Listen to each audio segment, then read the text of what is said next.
নমস্কার, কেমন আছেন আপনারা সবাই? দেবযানীস রান্নাঘরে আপনাদের স্বাগত জানাই। আজকে বানিয়েছিলাম আমসত্ত্ব পোলাও।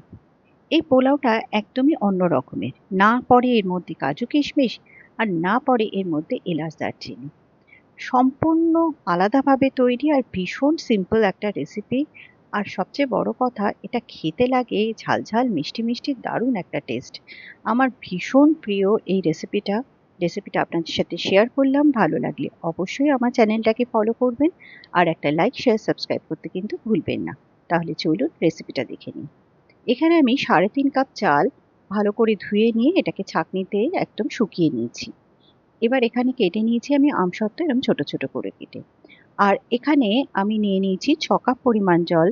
যদিও এটা ডাবল জল দরকার, 7 কাপ জলের দরকার ছিল, কিন্তু যেহেতু এটা গোবিন্দভোগ চাল আমি এখানে 6 কাপ পরিমাণে জল নিয়েছি। আর এখানে আমি দিয়ে দিচ্ছি 2 টেবিল স্পুন মতো ঘি আর সামান্য একটু তেল। এটা গরম হয়ে গেলে এখানে দিয়ে দিচ্ছি আদা বাটা। আদাটাকে একটু হালকা করে ভেজে নেব। এরই সাথে এখানে দিয়ে দিচ্ছি আমি 2টো তেজপাতা। এটা আদাটা ভাজা হয়ে গেলে এখানে দিয়ে দিচ্ছি 2টো কাঁচা লঙ্কা কুচি। এটাকেও একটু হালকা করে ভেজে নেব। এবার এখানে চালটা ছেড়ে দিচ্ছি। চালটাকেও একটু ভালো করে ভেজে নিতে হবে। এটাকে ভালো করে মিশিয়ে নেব এর সাথে। এবার এখানে দিয়ে দিচ্ছি পরিমাণ মতো নুন আর দিয়ে দিচ্ছি চিনি।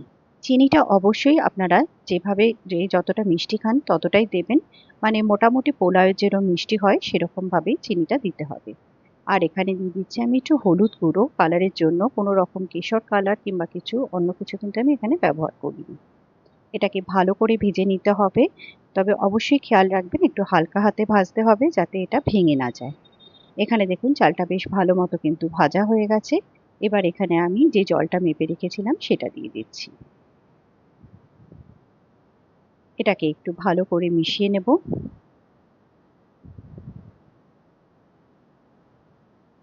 এবার এটাকে হাই ফ্লেমে একটু ভালো করে ফুটতে দেব।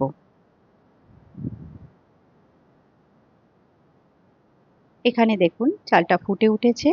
এবার এখানে যে আমসত্ত্ব কেটে রেখেছিলাম কিছুটা পরিমাণ আমি এখানে দিয়ে দেবো আর কিছুটা আমি পরে সাজানোর জন্য রেখে দিয়েছি। আর ঢাকনার মধ্যে একটা যে ফুটোটা থাকে সেটাকে আমি একটা লবঙ্গ দিয়ে বন্ধ করে এটাকে একদম লো ফ্লেমে 7 থেকে 8 মিনিট মতো এটাকে কুক করে নিয়েছি। দেখুন জলটা একদম এভাবে শুকিয়ে যাবে। ঠিক এই এই অবধি এটাকে রান্না করতে হবে। হতে পারে আপনাদের 7-8 মিনিটের জায়গায় 10 মিনিটও লাগতে পারে। এবার গ্যাসটাকে বন্ধ করে দিয়ে ঢাকনা দিয়ে এটাকে রেখে দেবো 10 মিনিট। 10 মিনিট বাদে এটাকে দেখে নিচ্ছি।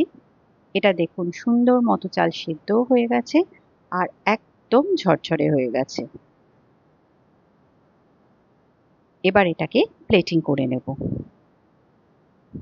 নিন তৈরি হয়ে গেল। ওপরে সুন্দর করে আমসত্ত্ব সাজিয়ে এভাবে পরিবেশন করুন।